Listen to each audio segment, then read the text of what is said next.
En sus comienzos, el cine ejerció una especial fascinación sobre los espectadores.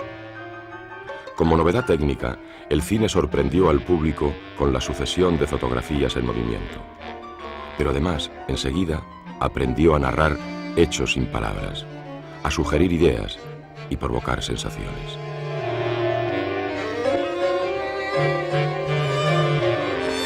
El cine mudo aportaba un lenguaje nuevo. Era un arte diferente, sin palabras, basado en la plástica de la imagen, en la composición de cámara y el ritmo del montaje. Las películas contaban historias, retratando ensoñaciones y sentimientos.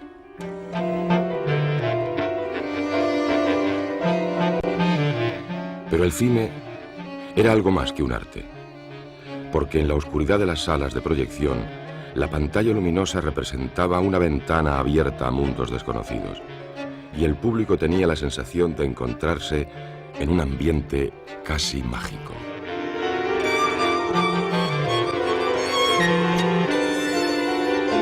Sonaba un timbre constante llamando al público, llamando la atención del público de que allí había, y aquello me producía a mí una excitación, como un temblor de ir a asistir a aquella cosa maravillosa que era la magia del cine.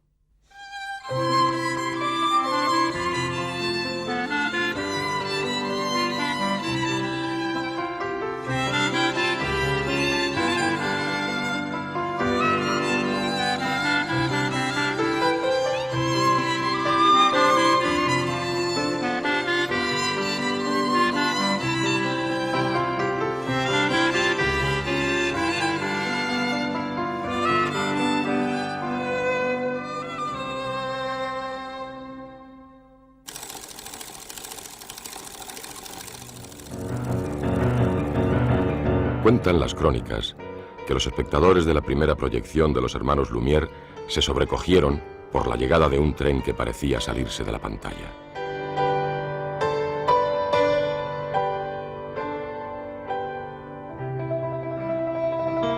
Tras el susto inicial, llegaron las risas. El regador regado fue el primer chiste visual, pionero de la comedia filmada, que provocó torrentes de carcajadas. El público pasó enseguida de la sorpresa a la fascinación ante la fotografía en movimiento, y las cámaras se convirtieron en vehículos para viajar por los mundos imposibles de la imaginación. El espectador podía ser testigo de una visita de Papá Noel la noche de Navidad, o verse transportado hasta una época inventada donde los hombres se enfrentaban a los dinosaurios.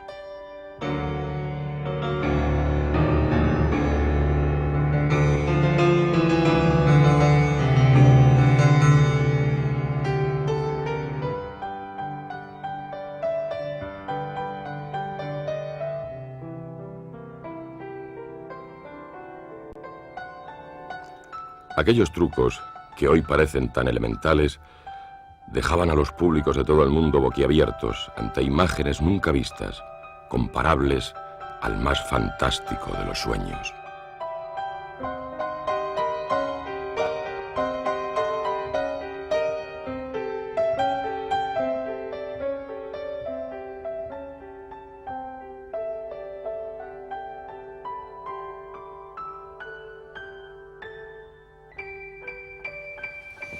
El cine siempre tuvo algo de mágico, sobre todo en sus comienzos, cuando todavía estaba descubriendo sus posibilidades de crear imágenes y de provocar con ellas todo tipo de sensaciones en el espectador, mientras éste estaba sentado en la oscuridad, fascinado ante la pantalla.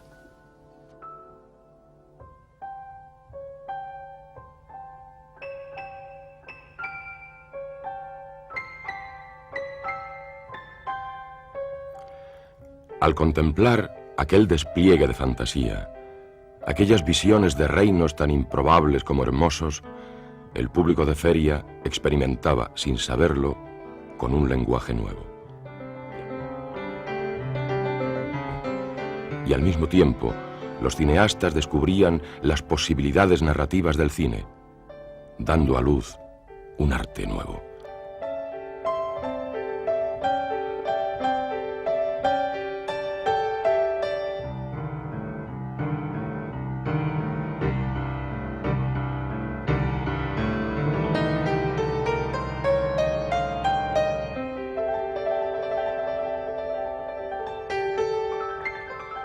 Durante más de 2 décadas, los espectadores acudieron a las salas de proyección con una actitud casi reverencial para participar en el acto de magia que el cine constituía.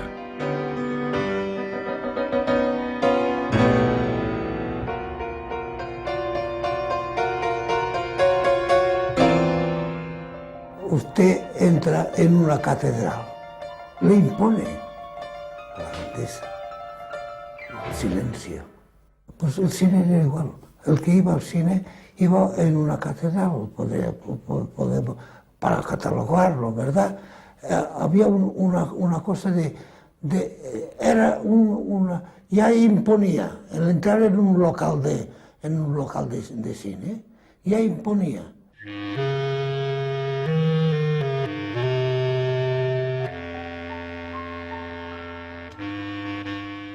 El cine nació en blanco y negro. Habrían de pasar casi 3 décadas antes de que se rodasen las primeras películas en color. Pero el cine sintió enseguida la necesidad del color para ilustrar sus obras y recurrió a pintar a mano cada fotograma, artesanía en la que fue maestro el español Segundo de Chomón.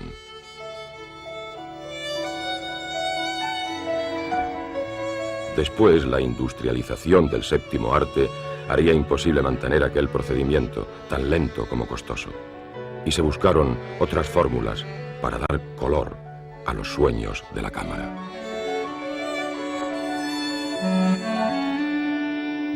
Las películas antiguas, ¿verdad? Toda la gente tiene la idea de que eran en blanco y negro nada más, y nada más lejos de la verdad, porque estaban teñidas con diferentes colores. Por ejemplo, los paisajes se teñían de verde, los incendios de rojo, los nocturnos de azul, y así daba cierta sensación de más realidad que en blanco y negro.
Bien, en realidad el cine mudo nunca fue mudo. El cine mudo se llama así porque en realidad no había palabra, no había diálogo, no había ruido y no se tenía medios técnicos para el sonido. Pero sí se tenía la música, que era la gran ayuda del cine mudo.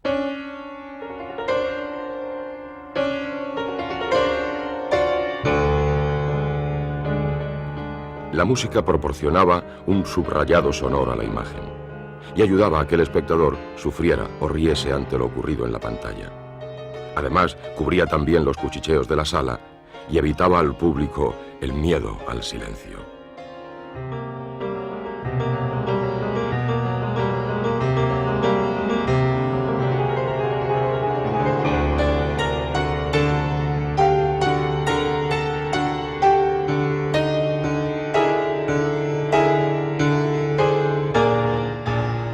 A comienzos de siglo primaban los grandes dramas. En los escenarios teatrales triunfaba un género sobre cuya desmesura reinaba Echegaray. Y el cine retrató aquellos melodramas desprovistos de la palabra, dejando la expresión trágica al gesto.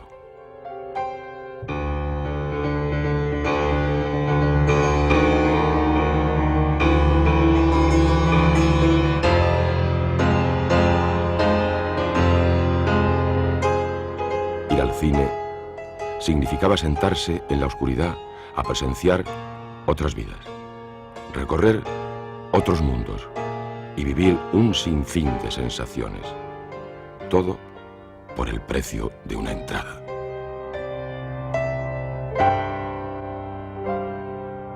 Me gastaba mis 10 céntimos que valía entonces la entrada.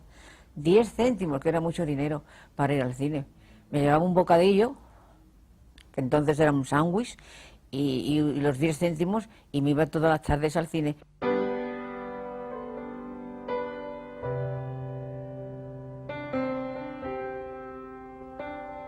A veces, el número de rótulos explicativos era excesivo, y ver una película requería una buena dosis de lectura.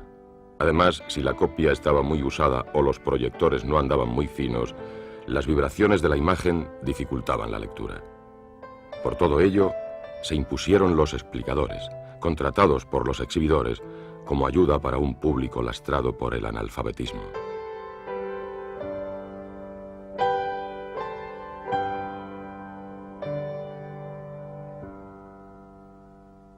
Y además los explicadores pues le daban gracia, le daban animación, a veces con ocurrencias muy pintorescas. En mi tierra le llamaban recaredos, y algunos hasta con apellidos, recaredos borgonios. Y sí recuerdo que si el público de Gallinero no tenía Recaredo, lo gritaba, anuncia Recaredo, y no tenía más remedio que salir corriendo Recaredo y anunciar lo que pasaba.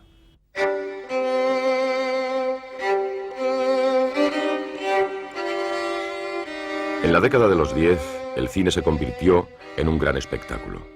Películas como La italiana Caviria, con un derroche de medios impensable para nuestra industria, creaban mundos mágicos que las cámaras ofrecían a los ojos asombrados del público.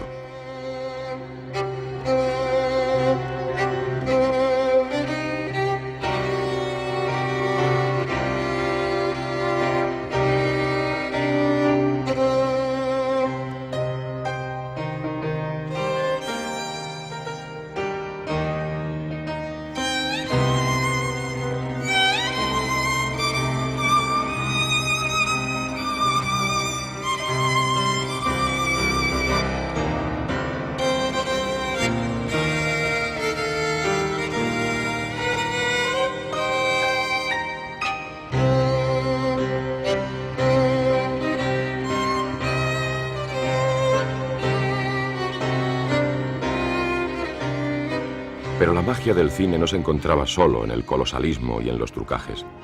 También los retratos de la realidad inmediata tenían entonces un atractivo que hoy han perdido, porque la televisión no era más que una fantasía futurista y la pantalla de cine ofrecía la única ventana desde la que contemplar paisajes lejanos. Porque ahora también estamos más acostumbrados a ver los mundos de fuera.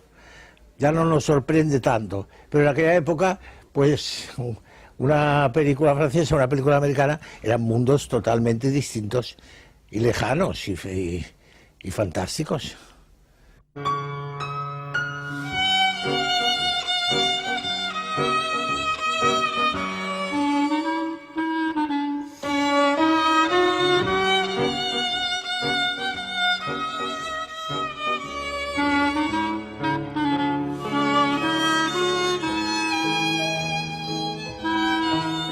El cine significaba también la posibilidad de viajar desde una butaca, de conocer lugares muy distantes que resultaban casi imposibles de visitar.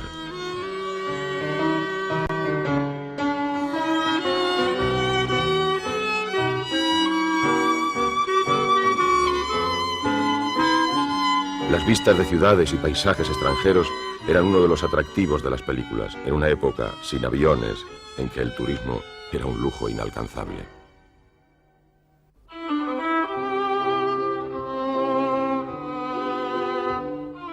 El cine era mucho más que un espectáculo, toda una fuente de sensaciones. Las salas de proyección se hicieron cada vez más numerosas y el público desarrolló el hábito de acudir regularmente a ellas. Un hábito que, desgraciadamente, al cabo de casi un siglo, está empezando a perderse. Los cines de aquellos años constituían también secretos paraísos románticos, más allá de las películas, por lo que se vivía en la propia sala de proyecciones.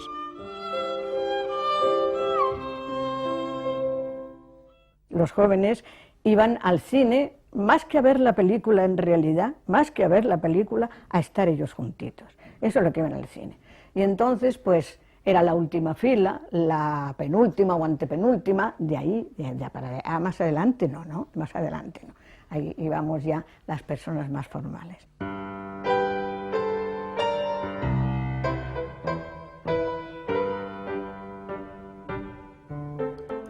Corría una época de moral restrictiva que limitaba los gestos de amor. Los novios no podían abrazarse o besarse en público, ni siquiera cogerse de la mano, vigilados siempre por los ojos inquisidores del prójimo.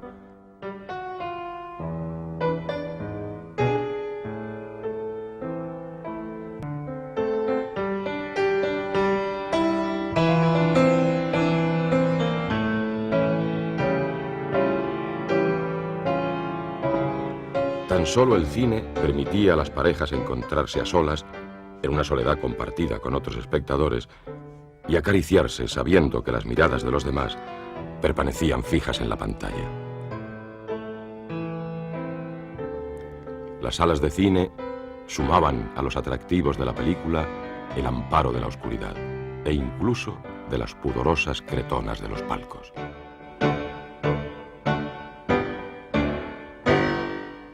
Había en los cines, siempre ha habido fama de que en los cines, como está oscuro, ¿verdad?, que los novios aprovechaban esas ocasiones para lo que se llama meterse un poco mano. Y las últimas filas estaban bastante solicitadas, pero también había los palcos. En algunos cines que había forma de teatro, si había palcos, pues los palcos, en los antepalcos también, claro, no se apagaba la luz, se metían en el antepalco y ahí hacían lo que les daba la gana, menos ver la película, hacían de todo.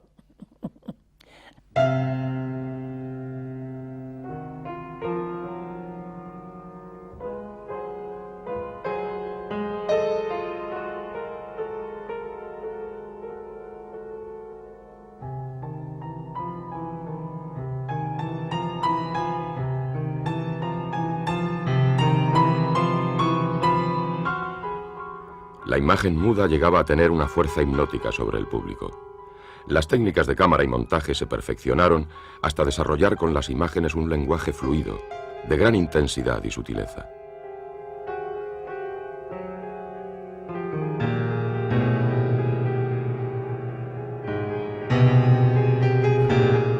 Los actores, privados de la palabra, también aprendieron a cultivar sus recursos expresivos y el valor de la mirada para comunicar y provocar sentimientos.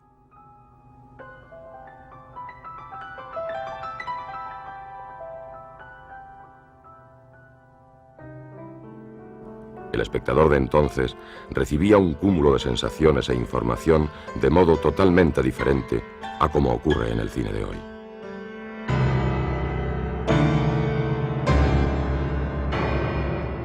The audience in that time was drawn much more into the film, and it became, in some cases, almost a mystical experience for them, because they'd experienced nothing else like it. So, although the silent film, in many cases, was a more primitive form than the sound film, it was a separate form, just as sculpture is to painting, so that when it died, an art form was lost.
Junto a la valoración del encuadre y el montaje, el cine mudo desarrolló una estética propia en el retrato de pensamientos y sensaciones. La cámara traducía a imágenes los recuerdos y la imaginación, y el espectador veía los temores, las angustias o las ilusiones de los personajes.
Precisamente no había la palabra que ayuda mucho, y el cine mudo tenía una magia y un romanticismo increíble, una ilusión, te daba ilusión todo, porque lo veía todos como en una nube.